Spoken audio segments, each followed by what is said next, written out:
Hello, my name is Brady Walker, and today I will be discussing with you about the navicular disease in horses. To first begin, we have to understand what lameness is.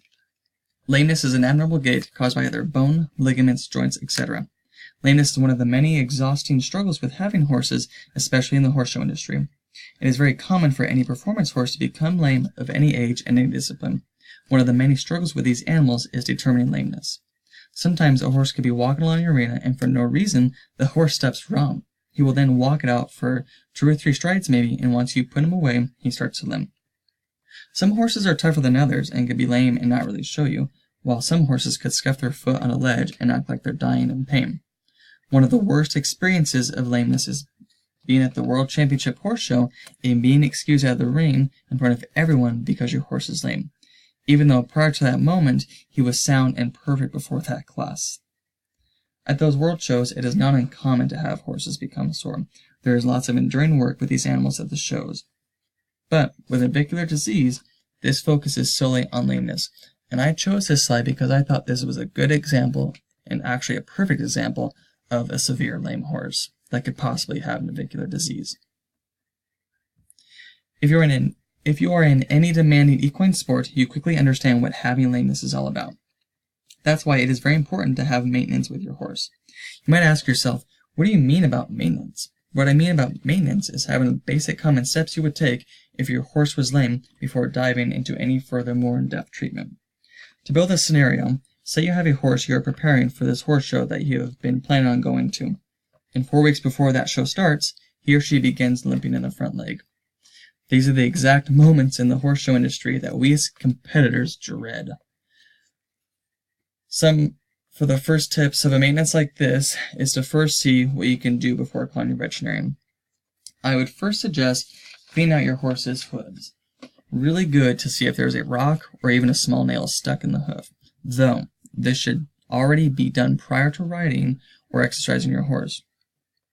After cleaning the hooves, if there is no progress with that, I would then start by making a wrap bandage with an Epsom salt paste to put on the horse's hoof to see if it could possibly draw out an abscess in the foot. I do this many times with horses that I feel needed, if starting to become lame or anything like that. But keep in mind here that I am giving an example of lameness in the horse's foot. Lameness is a general term to use for a horse that is not sound. You can have lameness in different locations of the horse. Another maintenance option would be to give your horse 1 to 2 grams of bute after noticing he or she is lame. And once you give them the bute, put them away, and the next day, throw them on a lunge line and do as much minimal exercise as you can, maybe 1 to 5 minutes, to see if there is lameness or not in the horse. And bute is just an anti-inflammatory medicine used to treat lameness and soreness in horses. And I use this picture to describe this slide and really just maintenance. I feel like when I look at this horse looks happy, sound. Obviously the picture's not moving, but I can tell that the horse looks happy and sound, and I think this is just a good visual of a maintenance show horse. Now that you have a better understanding of what lameness is, we now discuss about navicular disease. This is a disease that has inflammation or degeneration to the navicular bone. As awful as that sounds, this is a manageable disease. I have personally had a horse with navicular disease when I first began showing horses.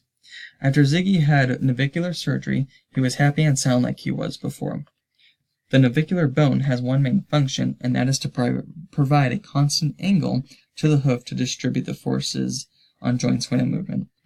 And I chose this slide because I felt this was a great internal hoof structure of the hoof, giving you a great visual of the navicular bone with a navicular bursa behind it. If you have a horse that has been lame and you have tried everything you can to maintain the lameness, the next step would be to call your veterinarian. If you have an all-around vet, I would strongly recommend seeing an equine specialist that is known for lameness. By doing this, you will know what your horse is getting the exact proper treatment he or she needs in examining the lameness problem. When doing this, you're almost guaranteed an x-ray to see what is going on inside the hoof. With navicular horses, you wouldn't be able to determine if your horse has this disease or not without having an x-ray done. But before an x-ray, you will need a lameness evaluation done with your horse. And I chose this picture because I felt like it was a great internal anatomy structure of the horse's foot, giving you the navicular bone as well as the digital cushion of showing you a healthy and an unhealthy horse's foot.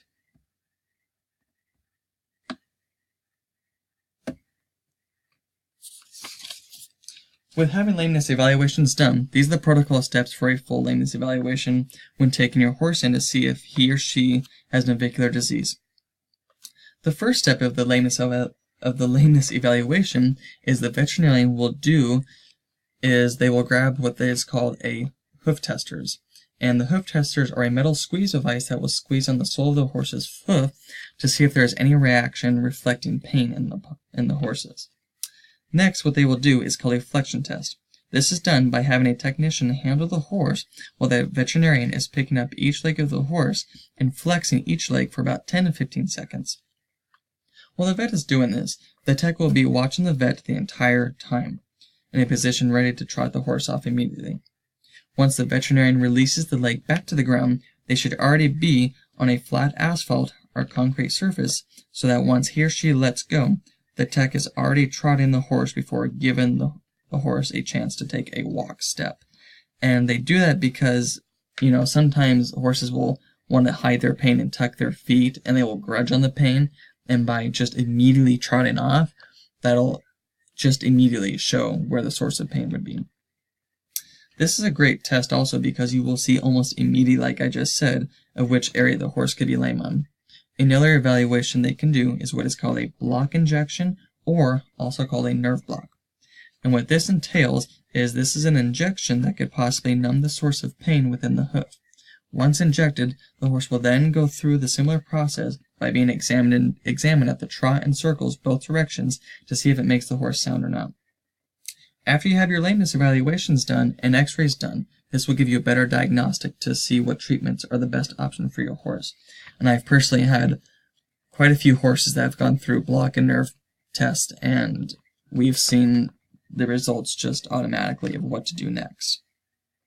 And I chose this slide because I thought this was a great visual of what a lameness evaluation could look like after examining at the flexion test.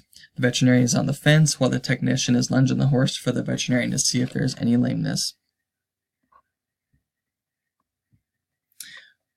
With having lameness evaluations done, as I previously discussed in the last slide, another but more advanced evaluation done is by having an MRI done.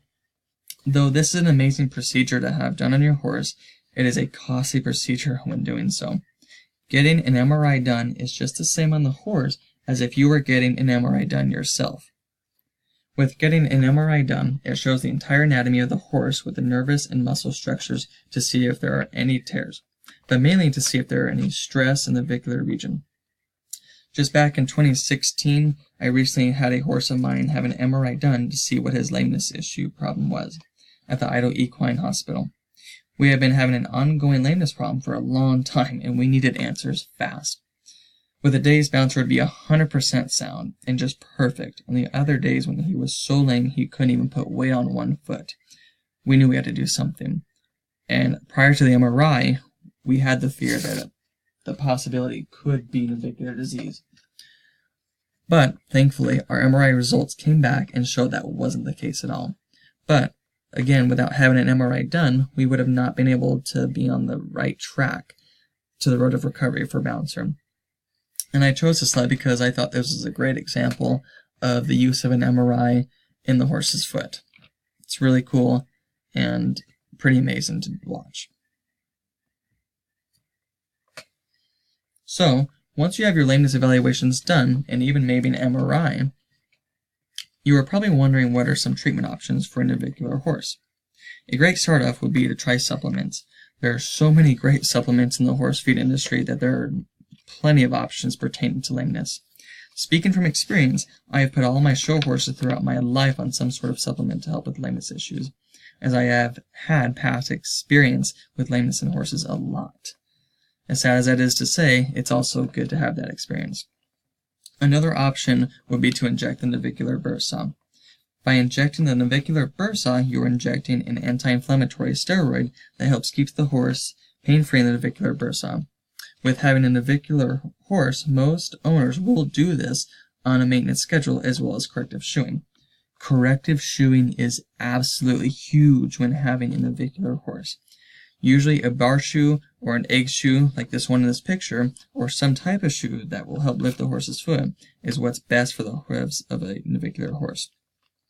A final option would be surgery if supplements, corrective shoeing, and injections didn't give the answer you needed. With having the surgery done, this is a process where they cut the nerves running behind the navicular bursa and aiding for a discomfort release and pain-free solution of the navicular bursa. With having those nerves cut, they still have feeling in the front of their toe, but not towards the back of the hoof. Though there is controversy on whether you should do this or not, it is an option to consider. My black quarter horse gelding named Ziggy, that did have this disease, as I mentioned earlier, did have this operation done, and with about 3 months off, lots of stall rest, light exercise, and gradual work to regain strength, he then went on to be a happy, sound, pain-free horse for the rest of his show career with me before we sold him later on in life. And I chose this picture because this is a perfect example of a navicular shoe that you would use on your horse. And this is called the egg bar shoe. And as you can see, it has the raised edges to help keep the horse lifted up. With mentioning about the navicular bursa on my last slide, you were probably wondering what the navicular bursa is. If you remember from the fourth slide with the picture of the hoof structure, you will remember seeing its location. The navicular bursa is this fluid-filled structure that acts as a cushion spot within the foot. Since this is a cushion structure that is behind the navicular bone, it's very crucial for the bursa to be healthy and sound. As I mentioned in my last slide, it can be very beneficial to inject the bursa if needed to increase soundness. And I chose this slide because I thought it was a perfect example and a visual example of what injecting the navicular bursa would be like. And while doing this, they first sedate the horses to make sure that when they poke these horses with these needles, they don't move at all, because it's very crucial that they've hit the navicular bursa at the exact point that they need to be hitting. So, with the overview of navicular disease in horses and mentioning about my personal success with it, this shows you can manage and even overcome this disease. A success story that I read online off an article from University of Florida, Large Animal Hospital, shared their story. Their story was about a 13-year-old quarter horse named Roni. After Roni's journey with numerous different treatments and special corrective shoeing, Roni returned back home to begin showing again next spring. Though it's a long and exhausting process, with determination and will, you can pull through this disease. And I chose this slide because there is success with navicular disease in horses. Being in the horse show industry, there are many horses that I've seen and lots of trainers and competitors have seen that, we almost know all the horses in the industry, and we know which ones have the diseases or not. And still today, there are multiple world and reserve world champions that are still showing today, but, they have constant maintenance, shoeing jobs, the whole 9 yards, and this is why this is a disease that you can manage. Here I have my reference pages, my slide 2, 3, 4, 5, and 6 slides, and then my final reference page of my slide 7, 8, 9, and 10. And the last site is for when I was mentioning about the Large Animal University in Florida. The author is the University of Florida, published in December 18, 2012. The title is Success Story of the Month, a Sound Treatment Plan. The periodical table was not included, and no page numbers either. Thank you.